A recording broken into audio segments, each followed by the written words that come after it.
BRS కార్యకర్తలను పోలీసులు అదుపు చేసే ప్రయత్నం చేస్తూ ఉన్నారు. ఒక మహిళా కార్యకర్త ఆ ఉద్రిక్తతలో పాల్గొని సొమ్మసిల్లి పడిపోయింది. ఆ విజువల్స్ కూడా మనం చూస్తున్నాము. తెలంగాణ భవన్ కు బీఆర్ఎస్ నాయకులు అలాగే కార్యకర్తలు పెద్ద ఎత్తున చేరుకున్నారు. నల్ల జెండాలతో వాళ్ళంతా కూడా నిరసన తెలుపుతున్న పరిస్థితి మనం చూస్తున్నాము. ప్రభుత్వానికి వ్యతిరేకంగా మహిళా కార్యకర్తలందరూ కూడా ఆందోళనకు దిగారు.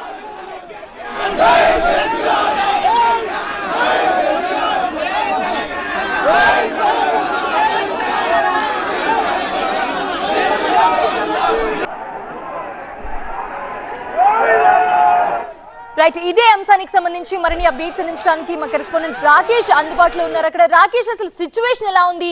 అంటే కార్యకర్తలు నేతలు అందరూ కూడా ఒక్కటే దగ్గరికి చేరుకుని ఇంతలా ఉధృతం చేయడానికి అసలు రీజన్ ఏంటి? ఒక పక్కన సిట్ విచారణ జరుగుతుంది, మరో పక్క ఇక్కడ ఉద్రిక్త పరిస్థితి ఏంటి అసలు సిచ్యువేషన్? ఉదయం నుంచి కూడా రకరకాలుగా నిరసనలు చెప్తూనే ఉన్నారు. తెలంగాణ భవన్లో నల్ల బెలూన్లు, నల్ల జెండాలు, నల్ల బ్యాడ్జీలు ఎగరవేస్తున్నారు. దాంతోపాటుగా గేట్ ముందు ధర్నాలు చేస్తూనే ఉన్నారు, గేట్ ముందు నిరసన చెప్తూనే ఉన్నారు. కానీ కొద్దిసేపటి క్రితం అక్కడ నందినగర్లో కొంతమంది అటు ఇంటి వైపు రావడాన్ని పోలీసులు అడ్డుకున్నారు. కొంతమందిని అక్కడే వాళ్ళని వెనక్కి పంపించారు. సో ఇక్కడ నుంచి కూడా కార్యకర్తలు ధర్నా చేయడానికి మళ్ళీ బయటకు వెళ్తున్న క్రమంలో ఈ కార్యకర్తలు కూడా నందినగర్కి వెళ్తారని పోలీసులు భావించారు. అందుకని గేట్ మనం చూస్తున్నంత కూడా మెయిన్ గేట్, ఆ మెయిన్ గేట్ దగ్గర అడ్డుకున్నారు. గేట్ దగ్గర అడ్డుకొని ఈ కార్యకర్తలందరినీ కూడా బయటికి పోనివ్వకుండా పూర్తిగా బ్యారికేడ్లతో, రోప్తో అక్కడ పోలీసులు అడ్డుకున్నారు. అక్కడ కొంతమంది మహిళా కార్యకర్తలు వచ్చి కేవలం మేము నిరసన మాత్రమే చెప్తాం, శాంతియుతంగా ఇక్కడ ఉన్నటువంటి రోడ్డు వరకు కూడా వెళ్ళాం, గేటు ముందు ఉన్నటువంటి కొంత ప్లేస్లో నిరసన చెప్పి మళ్ళీ లోపలికి వస్తామని చెప్పారు. కానీ సెన్సిటివ్గా ఉంది సిచ్యువేషన్, అక్కడ విచారణ మొదలైంది కాబట్టి ఎట్టి పరిస్థితుల్లో బయటకి పంపించము అంటూ పోలీసులు చెప్పారు. దాంతో ఇద్దరి మధ్య, పోలీసులకు ఇటు కార్యకర్తలకు మధ్య తోపులాట జరిగింది. ఆ తోపులాటలో ఒక మహిళ కింద పడిపోయింది. ఆ మహిళ కింద పడిపోయినటువంటి మహిళను లోపలికి తీసుకెళ్లారు. ఏం జరిగింది? ఇక్కడ కొంతమంది మహిళా కార్యకర్తలు ఉన్నారు. ఏం జరిగింది? ఇంతకుముందు కింద పడిపోయిన మహిళ ఎవరు? అయితే మహిళలు శాంతియుతంగా ఇక్కడ ధర్నా చేస్తుంటే పోలీసు వాళ్ళ జుల్లుం, అంటే అధికారాన్ని అడ్డం పెట్టుకొని మహిళల మీద ఒక దాష్టికం, వాళ్ళ జులుం ప్రదర్శిస్తున్నారు. మేము శాంతియుతంగా, సామరస్యంగా మా నాయకుడి మీద ప్రేమతో మేము ఇక్కడ నినాదాలు ఇస్తుంటే పోలీసులు తెలంగాణ భవన్ లోపలికి వచ్చి మహిళల మీద దాడి చేయడం ఏదైతే ఉందో మేమందరం కూడా ఖండిస్తున్నాం. వాళ్ళ మహిళలను కూడా చూడకుండా వాళ్ళ ఇష్టం వచ్చినట్టు తోపులాటలు, కొట్టడము, లాగడము, అందులో జీపులో ఎక్కించుకొని పోవడము చాలా ఇబ్బంది. బయటికి వెళ్ళడానికి ట్రై చేస్తారా? బయటికి వెళ్ళొద్దని ఉదయం నుంచి కూడా చెప్తున్నారు కదా? అవును, మేము ఎక్కడికి పోలేదండి, మేము ఇక్కడే ఉన్నాం. మేము సామరస్యంగా మా నినాదాలు ఏమో మేము ఇచ్చుకుంటున్నాం. మేము ఎక్కడికి పోలేదు, మా తెలంగాణ భవన్ గేట్ దగ్గరే మేము ఉన్నాం.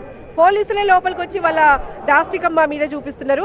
చాలా దుర్భిక్ష పరిస్థితుల్లో తెలంగాణను నడిపిస్తున్నాడు సీఎం రేవంత్ రెడ్డి. పోలీస్ శాఖను దగ్గర పెట్టుకొని నిర్వీర్యం చేస్తున్నాడు. అన్ని శాఖలను నిర్వీర్యం చేసుడే కాకుండా శాంతి భద్రతలకు విఘాతం కలిగించి ఇవాళ పోలీస్ శాఖ ఏదైతే ఉందో దాన్ని నిర్వీర్యం చేస్తూ. ఇది ఉదయం నుంచి కూడా పోలీసులు చెప్తూనే ఉన్నారు, గేట్ క్రాస్ చేసి కార్యకర్తలు వెళ్ళడానికి లేదని ఉదయం నుంచి కూడా రిస్ట్రిక్ట్ చేస్తూనే ఉన్నారు. అయినప్పటికీ కొంతమంది కార్యకర్తలు బయటికి వెళ్ళడానికి ట్రై చేశారు. మార్నింగ్ నుంచి ఆ రిస్ట్రిక్షన్స్ కొనసాగుతున్నాయని, ఆ రిస్ట్రిక్షన్స్ మధ్య లోపల మాత్రమే శాంతియుతంగా నిరసన చెప్పాలని పోలీసులు చెప్తున్నారు. ఎందుకంటే ఇక్కడ నుంచి ఎట్టి పరిస్థితులను బయటికి వెళ్లే కార్యకర్తలందరూ కూడా నందినగర్ వైపే వెళ్తారు, క్యాన్సర్ హాస్పిటల్ వైపే వెళ్తారు. అక్కడికి వెళ్తే కనుక సీట్ విచారణకు డిస్టర్బ్ అవుతుంది. అక్కడ ఏ మాత్రం గుమిగూడినా కూడా విచారణకు ఇబ్బంది కలుగుతుంది. కాబట్టి మార్నింగ్ 8 o'clock పోలీసులు ఇక్కడికి వచ్చారు. ఆ పోలీస్ టీం అంతా కూడా ఇక్కడ పూర్తిగా బ్యారికేడ్లు అరేంజ్ చేశారు. తెలంగాణ భవన్ వెనకాల, ముందు, అదేవిధంగా ఇటువైపు ఈ జగన్నాథ్ టెంపుల్ వైపు ఎక్కడ కూడా గుమిగూడకుండా చెప్పారు. కేవలం భవన్లో ఉండడానికి మీకు అనుమతి ఉంది. తెలంగాణ భవన్లో మీరు ఎలాంటి శాంతియుత నిరసన చెప్పుకోవచ్చు. తెలంగాణ భవన్ పార్టీ కార్యాలయం కాబట్టి కార్యకర్తలు ఎవరైనా ఇక్కడికి రావచ్చు. కానీ గేట్ దాటి బయటకు వెళ్ళొద్దు, గేట్ దాటి రోడ్డు వైపు వెళ్ళి నిరసనలు చెప్పొచ్చు. దాంతోపాటుగా గేటు నుంచి దాటుకొని అటు క్యాన్సర్ హాస్పిటల్ వైపు, నందినగర్ వైపు వెళ్ళడానికి వీల్లేదు అంటే చెప్పారు. కానీ కొంతమంది మహిళలు దూసుకు వెళ్ళడానికి ప్రయత్నించడంతో పోలీసులు కూడా వాళ్ళని ప్రతిఘటించి, ఉమెన్ పోలీస్ టీం కూడా ఉంది, వాళ్ళంతా మహిళల్ని మళ్ళీ లోపలికి పంపించి తెలంగాణ భవన్కి లోపలికి పంపించేటువంటి ప్రయత్నం చేశారు. ఆ తోపులాట్లో ఒక మహిళ కింద పడిపోయింది. ఇప్పుడు కొంచెం శాంతియుతంగానే ఉంది.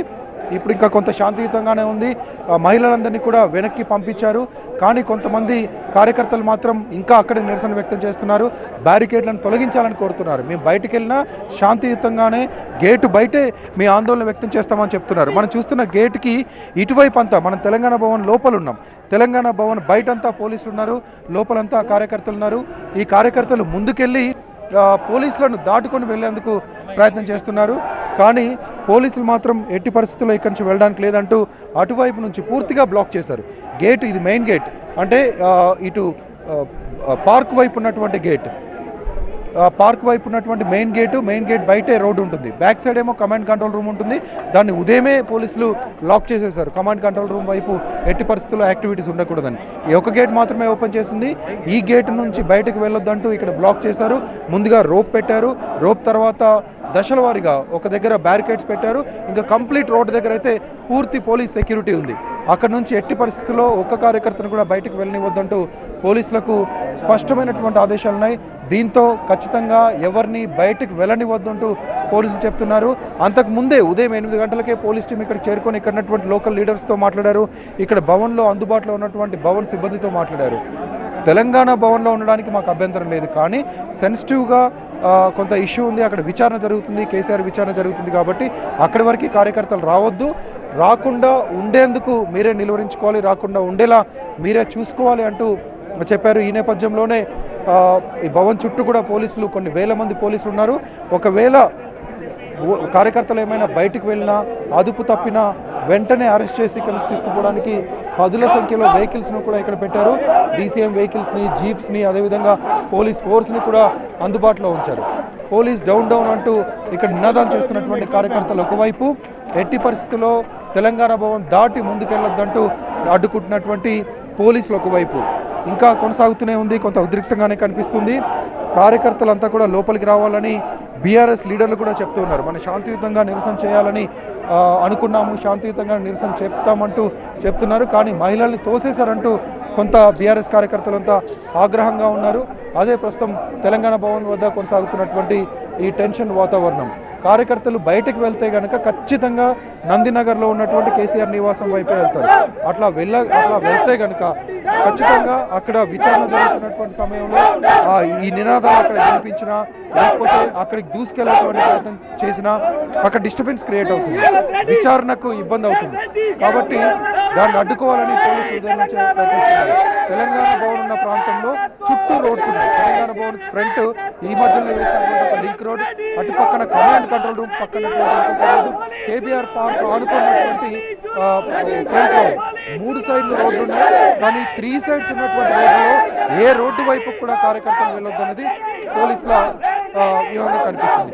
ఎట్టి పరిస్థితుల్లో పోలీసులు అటువైపు వెళ్ళొద్దు, కార్యకర్తలు అటువైపు వెళ్తే కనుక మళ్ళీ క్యాన్సర్ హాస్పిటల్ వైపు వెళ్తారు. కాబట్టి ఈ 3 రోడ్లను కూడా బ్లాక్ చేశారు.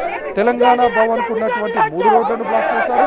తెలంగాణ భవన్కు ఉన్నటువంటి 2 గేట్లలో ఒక గేట్ని లాక్ చేశారు. ఒక గేటు మెయిన్ రోడ్డు వైపు ఉన్నటువంటి ఒక గేటు మాత్రమే ఉంది.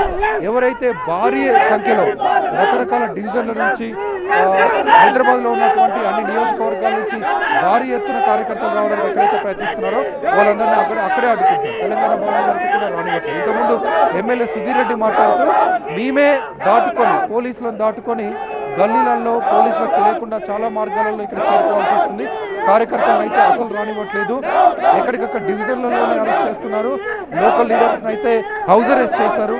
కాబట్టి పోలీసులు ప్రశాంతంగా, శాంతియుతంగా నిరసన చేయడానికి వస్తున్నటువంటి కార్యకర్తలతో అడ్డుకుంటున్నారు. ఇలా అడ్డుకోకూడదు. అరెస్ట్ చేసినటువంటి కార్యకర్తలను హైదరాబాద్లో అన్ని పోలీస్ స్టేషన్లలో చాలా మంది కార్యకర్తలు అరెస్ట్ అయ్యున్నారు. వాళ్ళందరినీ కూడా వెంటనే రిలీజ్ చేయాలని చెప్పేసి ఇంతకుముందు ఎమ్మెల్యే సుధీర్ రెడ్డి, ఎమ్మెల్యే వివేక్ కూడా డిమాండ్ చేశారు. సో పోలీసులు ఈ రిస్ట్రిక్షన్స్ ఇప్పటి వరకే అమలు చేస్తారా, లేదా విచారణ అయిన తర్వాత 6:30కో 7 గంటలకో ఒకవేళ విచారణ అయిపోతే అప్పుడు కూడా ఇలాంటి రిస్ట్రిక్షన్స్ అమలు చేస్తారా? ఇక్కడ నుంచి కార్యకర్తలు నందినగర్ వెళ్ళనిస్తారా? బీఆర్ఎస్ వద్ద ఉన్నటువంటి ప్లాన్ ప్రకారం అయితే విచారణ తర్వాత 7 గంటల తర్వాత ఇక్కడ నుంచే కార్యకర్తలందరూ కూడా అక్కడికి వెళ్ళాలి, లీడర్స్ అందరూ కూడా అక్కడికి వెళ్ళాలనేది బీఆర్ఎస్కి సంబంధించినటువంటి వ్యూహం. అక్కడ కేసీఆర్ని కలుస్తారు. మెయిన్ లీడర్స్ అంతా కూడా లోపలికి వెళ్ళి నందినగర్లో ఉన్నటువంటి నివాసంలోకి వెళ్ళి కేసీఆర్తో భేటీ అవుతారు. మిగతా కార్యకర్తలంతా కూడా బయట ఉంటారు. కేసీఆర్ వచ్చి అభివాదం చేసిన తర్వాత వాళ్ళు కూడా అక్కడి నుంచి లెఫ్ట్ అవుతారు.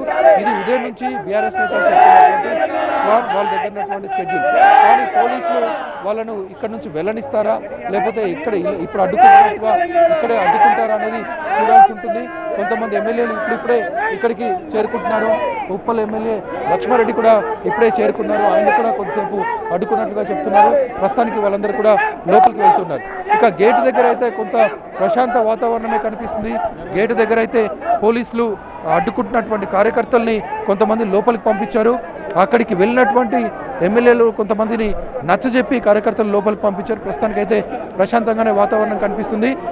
లీడర్సే, బీఆర్ఎస్ లీడర్సే లోపలికి వెళ్ళండి, మనం ప్రశాంతంగా నిరసన కార్యక్రమాలు తెలియజేద్దామని తీసుకొస్తున్నారు. తలసాని ఉన్నారు, మాజీ మంత్రి తలసాని ఉన్నారు. ఇప్పుడే తలసాని కూడా తెలంగాణ భవన్ చెప్పండి, గేట్ దగ్గర కార్యకర్తలకు నచ్చ చెప్పారా, లోపలికి రమ్మన్నారా, శాంతియుత నిరసన చెప్పారా? ఏదైనా కానీ శాంతియుతంగా జరగాలనేదే మా ఉద్దేశం. ఇప్పుడు పోలీసుల ప్రవర్తన, ఈ ప్రభుత్వం ప్రవర్తన బాగాలేదు. ఇప్పుడు ఆవేశాలు కట్టలు తెంచుకునే పరిస్థితి వచ్చిందంటే దానికి వాళ్ళే బాధ్యత వహించవలసినటువంటి అవసరం ఉంటుంది.